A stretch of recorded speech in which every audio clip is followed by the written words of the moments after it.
ಧಾರಾಕಾರ ಮಳೆ ಸುರಿದು ತೊಗರಿ ಬೆಳೆ ಎಲ್ಲ ಕಂಪ್ಲೀಟ್ ಆಗಿ ನಾಶವಾಗಿ ಹೋಗಿದೆ. ಅಲ್ಲಿನ ರೈತರು ಕಣ್ಣೀರನ್ನ ಹಾಕಿದ್ದಾರೆ ಅಂತ ತೋರಿಸ್ತಾ ಇದ್ವಿ. ಬಾಗಲಕೋಟೆ ಜಿಲ್ಲೆಯಲ್ಲೂ ಕೂಡ ಇದೇ ರೀತಿಯಾಗಿದೆ ಪರಿಸ್ಥಿತಿ.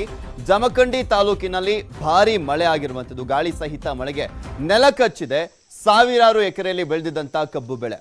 ಸಿದ್ದಾಪುರ ಗ್ರಾಮದ ಲಕ್ಷ್ಮೀಕಾಂತ್ ಅವರ 3 ಎಕರೆ ಕಬ್ಬು ನಷ್ಟವಾಗಿರುವಂತದ್ದು. ಸಾಲ ಮಾಡಿ ಕಬ್ಬನ್ನ ಬೆಳೆದಿದ್ದಂತ ರೈತರಿಗೆ ಸಂಕಷ್ಟ ಎದುರಾಗಿದೆ.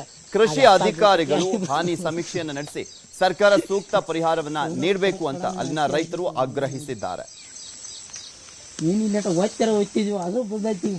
ನೋಡ್ತಾ ಇದ್ದೀರಲ್ಲ, ಒಂದ್ ಕಡೆ ಮಳೆ ಬಂದ್ರೂ ಕಷ್ಟ, ಬರದೇ ಇದ್ರೂ ಕಷ್ಟ, ಈ ರೀತಿಯಾಗಿರುತ್ತೆ ರೈತರ ಪರಿಸ್ಥಿತಿ. ಅತಿವೃಷ್ಟಿ ಅನಾವೃಷ್ಟಿ ಇದೆರಡರಿಂದಲೂ ಕೂಡ ರೈತ ತತ್ತರಿಸಿ ಹೋಗ್ತಾ ಇರುವಂತದ್ದು. ಕಳೆದ 2-3 ವರ್ಷದಿಂದಲೂ ಕೂಡ ಇದೇ ರೀತಿಯಾಗಿದೆ ಪರಿಸ್ಥಿತಿ. ಸಾಕಷ್ಟು ಜಿಲ್ಲೆಗಳಲ್ಲಿ ಬರ ಇದ್ರೆ, ಇನ್ನು ಸಾಕಷ್ಟು ಜಿಲ್ಲೆಗಳಲ್ಲಿ ಅತಿ ಹೆಚ್ಚು ಮಳೆ ಆಗ್ತಾ ಇರುವಂತ ಹಿನ್ನೆಲೆಯಲ್ಲಿ ರೈತ ಬೆಳೆದಂತ ಬೆಳೆಗಳೆಲ್ಲವೂ ಕೂಡ ಹಾಳಾಗಿ ಹೋಗ್ತಾ ಇದಾವೆ. ಇನ್ನೇನು ಕೈಗೆ ಸಿಗುವಂತ ಟೈಮ್ ನಲ್ಲಿ ಈ ರೀತಿಯಾಗಿ ಮಳೆ ಸುರಿದು ರೈತ ಪರಿತಪಿಸುವಂತ ಪರಿಸ್ಥಿತಿ ನಿರ್ಮಾಣವಾಗಿದೆ.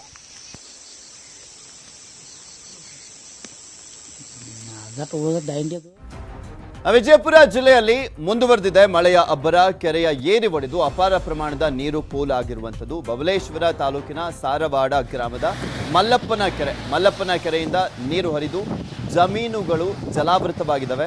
ರೈತರಿಗೆ ಬೆಳೆಯೆಲ್ಲ ನೀರು ಪಾಲಾಗಿದೆ. ರೈತರು ಬೆಳೆದಂಥ ಬೆಳೆಗಳೆಲ್ಲವೂ ಕೂಡ ನೀರು ಪಾಲಾಗಿದೆ. ಯಾಕೆಂದ್ರೆ ಕೆರೆಯ ಒಂದು ಭಾಗ ಒಡ್ಕೊಂಡಿರುವಂಥ ಹಿನ್ನೆಲೆಯಲ್ಲಿ ಆ ನೀರು ಹರಿದು ಕಂಪ್ಲೀಟ್ ಆಗಿ ಜಮೀನಿನಲ್ಲಿ ನಿಂತ್ಕೊಂಡ್ಬಿಟ್ಟಿದೆ. ಸೊ ಹೀಗಾಗಿ ಬೆಳೆದಂಥ ಬೆಳೆಗಳೆಲ್ಲವೂ ಕೂಡ ನೀರು ಪಾಲಾಗಿದೆ.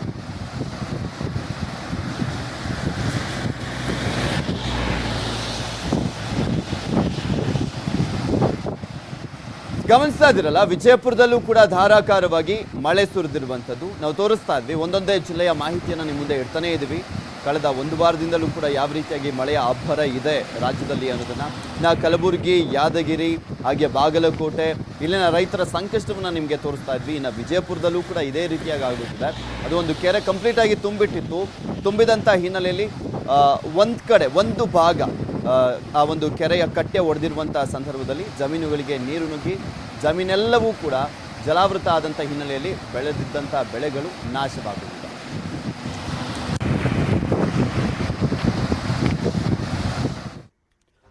ವಿಜಯಪುರ, ಬಳ್ಳಾರಿ, ಬೀದರ್ ಜಿಲ್ಲೆಗಳಲ್ಲೂ ಕೂಡ ವರ್ಣನ ಆರ್ಭಟ ಜೋರಾಗಿದೆ. ಬಳ್ಳಾರಿ ಜಿಲ್ಲೆ ಹೊಸಪೇಟೆಯಲ್ಲಿ ರಾತ್ರಿ ಸುರಿದಂತ ಧಾರಾಕಾರ ಮಳೆಯಿಂದ ರಾಯರ ಕೆರೆಗೆ ಅಪಾರ ಪ್ರಮಾಣದ ನೀರು ಬಂದಿದ್ದು ಅಕ್ಕಪಕ್ಕದ ಜಮೀನುಗಳಿಗೆ ನೀರು ನುಗ್ಗಿದೆ. ಅಲ್ಲಿ ಬೆಳೆದಿದ್ದಂಥ ಕಬ್ಬು ಬೆಳೆ ಆಗಿರ್ಬೋದು, ಮೆಕ್ಕೆಜೋಳ, ತೊಗರಿ, ಬಾಳೆ ಸೇರಿದಂತೆ 100 ಎಕರೆ ಪ್ರದೇಶದ ಬೆಳೆಗಳು ಹಾಳಾಗೋಗಿದ್ದಾವೆ. ವಿಜಯಪುರ ಜಿಲ್ಲೆಯ ಡೋಣಿ ನದಿ ಪಾತ್ರದಲ್ಲಿ ಪ್ರವಾಹ ಮುಂದುವರೆದಿರುವಂಥದ್ದು. ತಾಳಿಕೋಟೆ ಸೇತುವೆ ಕೂಡ ಜಲಾವೃತವಾಗಿದೆ. ಹಳಗಿನಾಳ, ಕಲ್ಲದೇವನಹಳ್ಳಿ, ಶಿವಪುರ, ಹರನಾಳ, ಮೂಕಿನಾಳ ಗ್ರಾಮಗಳ ಸಂಪರ್ಕ ಕಡಿತವಾಗಿದೆ. ಯಾಕಂದ್ರೆ ಜಲಾವೃತವಾಗಿರುವಂತಹ ಹಿನ್ನೆಲೆಯಲ್ಲಿ ತಾಳಿಕೋಟೆ ಪಟ್ಟಣದ ಹೊರಭಾಗದ ಹನುಮಾನ್ ಮಂದಿರ ಕೂಡ ಜಲಾವೃತವಾಗಿದೆ. ಒಟ್ಟಾರೆ ಭಾರಿ ಮಳೆಯಿಂದ ಜನರು ಪರದಾಡುವಂತ ಸ್ಥಿತಿ ನಿರ್ಮಾಣವಾಗಿದೆ.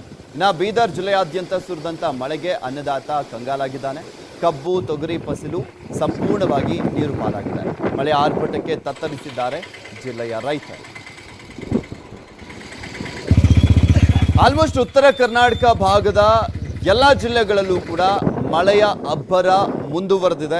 ಇನ್ನೂ 2-3 ದಿನಗಳ ಕಾಲ ಇದೇ ರೀತಿಯಾದಂಥ ಪರಿಸ್ಥಿತಿ ಇರುತ್ತೆ. ಇನ್ನು ಅಲ್ಲಿನ ರೈತರಿಗಂತೂ ಹೇಳತಿರದಂಥ ಪರಿಸ್ಥಿತಿ. ಯಾಕೆಂದರೆ ಎಲ್ಲರೂ ಕಣ್ಣೀರು ಹಾಕುವಂಥ ಪರಿಸ್ಥಿತಿ ಅಲ್ಲಿ ನಿರ್ಮಾಣವಾಗಿರುವಂಥದ್ದು. ಬೆಳೆದಿದ್ದಂಥ ಬೆಳೆಗಳೆಲ್ಲವೂ ಕೂಡ ನಾಶವಾಗಿ ಹೋಗ್ತಾ ಇದ್ದಾವೆ. ಸಾಕಷ್ಟು ಗ್ರಾಮಗಳ ಸಂಪರ್ಕನೇ ಕಡಿತವಾಗಿ ಹೋಗಿರುವಂಥದ್ದು. ಇನ್ನು ಕೆಲವರನ್ನ ರಕ್ಷಣೆ ಮಾಡುವಂಥ ಕೆಲಸವನ್ನ ಜಿಲ್ಲಾಡಳಿತ ಮಾಡ್ತಾ ಇದೆ. ಇವೆಷ್ಟು ಇವರೆಗಿನ ಸುದ್ದಿ. ನಾನು ಪೃಥ್ವಿರಾಜ್ ಹಾರನಹಳ್ಳಿ. ನೋಡ್ತಾ ಇರಿ ನ್ಯೂಸ್ 18 ಕನ್ನಡ. ಜಾಲ ನಮ್ಮದು, ಬಲ ನಿಮ್ಮದು.